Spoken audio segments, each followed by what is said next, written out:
library namanya itu. Kajian library itu. Kepustakaan. Jadi yang kita urut itu adalah ayat-ayatnya saja. Jadi tidak perlu ke lapangan. Jadi yang menjadi basis analisisnya itu adalah wacananya.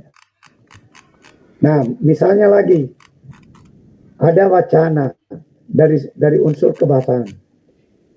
Mengapa itu Allah, mengapa itu Rasulullah menjawab ketika dia menerima wahyu? Pertama itu dia menjawab dengan ma'ana biqari. Kenapa itu? Kan itu jarang itu yang mengungkap. Nah, apakah jawaban itu terkait dengan keumiannya Rasulullah? Lalu apa yang disebut dengan umi? Apakah umi itu tidak tahu membaca dan tidak tahu menulis? Saya ragu itu. Kalau keumiannya itu diartikan dengan tidak tahu membaca dan tidak tahu menulis. Karena Rasulullah itu umur 25 tahun sudah menjadi direktur bisnis antara negara. Dia menjalankan kerajaan bisnisnya Siti Khadijah. Dan dia sudah melakukan perdagangan antar negara. Apa mungkin orang yang menjadi manajer, orang yang melakukan perdagangan antar negara, lalu tidak tahu membaca dan menulis? Kalau saya lebih mengartikan keumiannya itu pada bukan pendidikan formal. Jadi Rasulullah itu tidak memiliki pendidikan formal. Tidak ada titelnya. Pak Zubair. Dia bukan magister, bukan sarjana, bukan doktor. Tidak ada pendidikan formalnya. Nah, itu mengapa dia menjawab itu ma'ana biqari? Apakah dia tidak tahu membaca atau apa yang harus dia baca?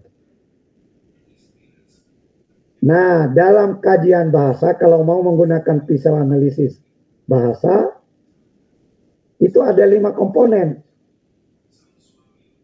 Jadi komponen pertama siapa speakernya, siapa pembicara, lalu siapa audiensnya.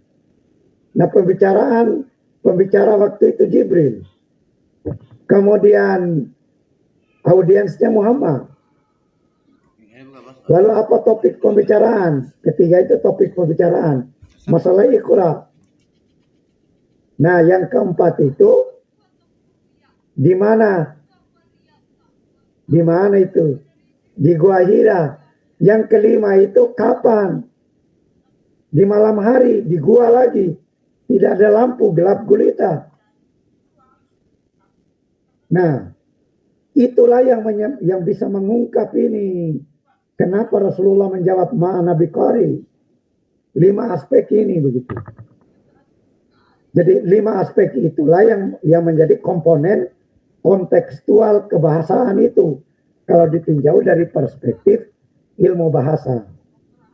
Nah, kajian-kajian seperti itu dibutuhkan itu. Di dalam mengungkap kandungan makna isi Al-Quran itu. Kan ini belum dikaji itu Al-Quran secara kontemporer begitu. Dengan menggunakan pisau analisis kita masing-masing begitu. Nah, disinilah dibutuhkan para doktor yang menghadirkan kajian Al-Quran itu sehingga membumi. Kan selama ini kajian Al-Quran melangit. Bahkan kiai-kiai dan para ustaz-ustaz menceramahkan di masjid-masjid itu cenderung melangit. Tidak membumi. Jadi seharusnya membumi dikaitkan dengan tabiat, dikaitkan dengan habit, dikaitkan dengan apakah Al-Quran ini bisa dipraktikkan seperti yang dilakukan oleh Rasulullah. Ketika Rasulullah ditanya, ketika sahabat bertanya kepada Aisyah tentang Rasulullah, jadi bagaimanakah itu akhlaknya Rasulullah itu? Akhlaknya itu Al-Quran. Jadi Muhammad itu adalah Al-Quran. Kalau mau membaca Al-Quran itu, bacalah dalam perwajahannya, perilakunya Muhammad begitu. Nah, adakah manusia yang sudah mempraktikkan, memperilakukan itu Al-Quran? Nah, ini karena tidak membumi sehingga perilaku orang sering bertentangan dengan perilaku Al-Qurannya begitu. Nah, ini menarik itu kalau kajian tokoh juga ya begitu. Lalu tadi itu ada penelitian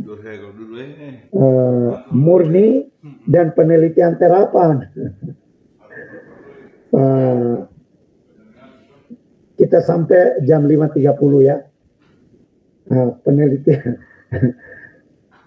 Penelitian murni itu maksudnya begini, piu. Kajian murni, Pak. Misalnya kalau kajian murni itu Al-Quran, ilmu Al-Quran itu penelitian murni Al-Quran. Tapi kalau terapan, lahirlah itu Al-Quran dari perspektif pendidikan, Al-Quran dari perspektif mungkin ilmu lain, sosiologi, Al-Quran dari perspektif antropologi, Al-Quran dari perspektif mungkin psikologi misalnya. Nah itu sudah terapan itu. Sudah dikawinkan dengan disiplin ilmu lain begitu. Nah itu bisa diteliti itu yang murni dengan yang terapan. Tapi sekali lagi tinjau dari pisau analisisnya pendidikan begitu. Nah ada penelitian deskriptif, korelatif, dan komparatif. Nah kalau deskriptif itu penggambaran, mendeskripsikan itu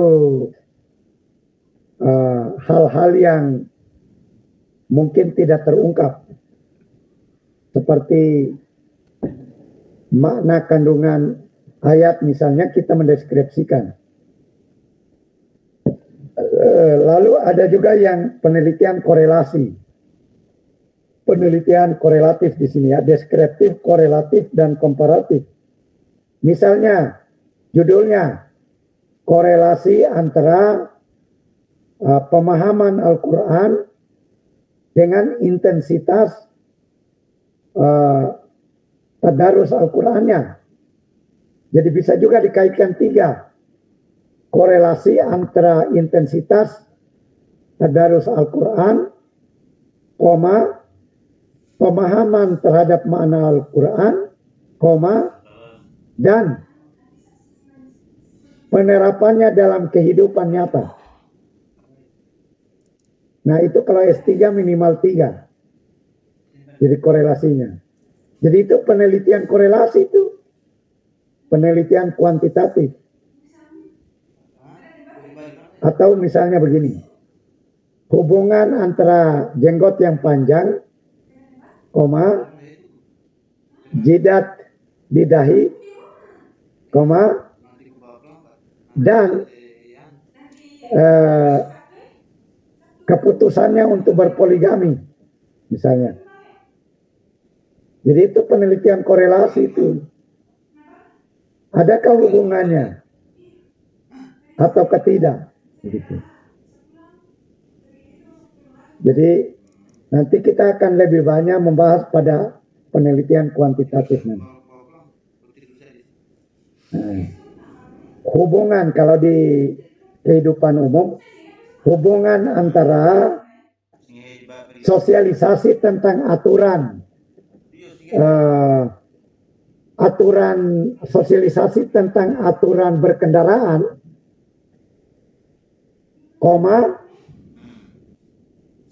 intensitas razia yang dilakukan oleh polisi,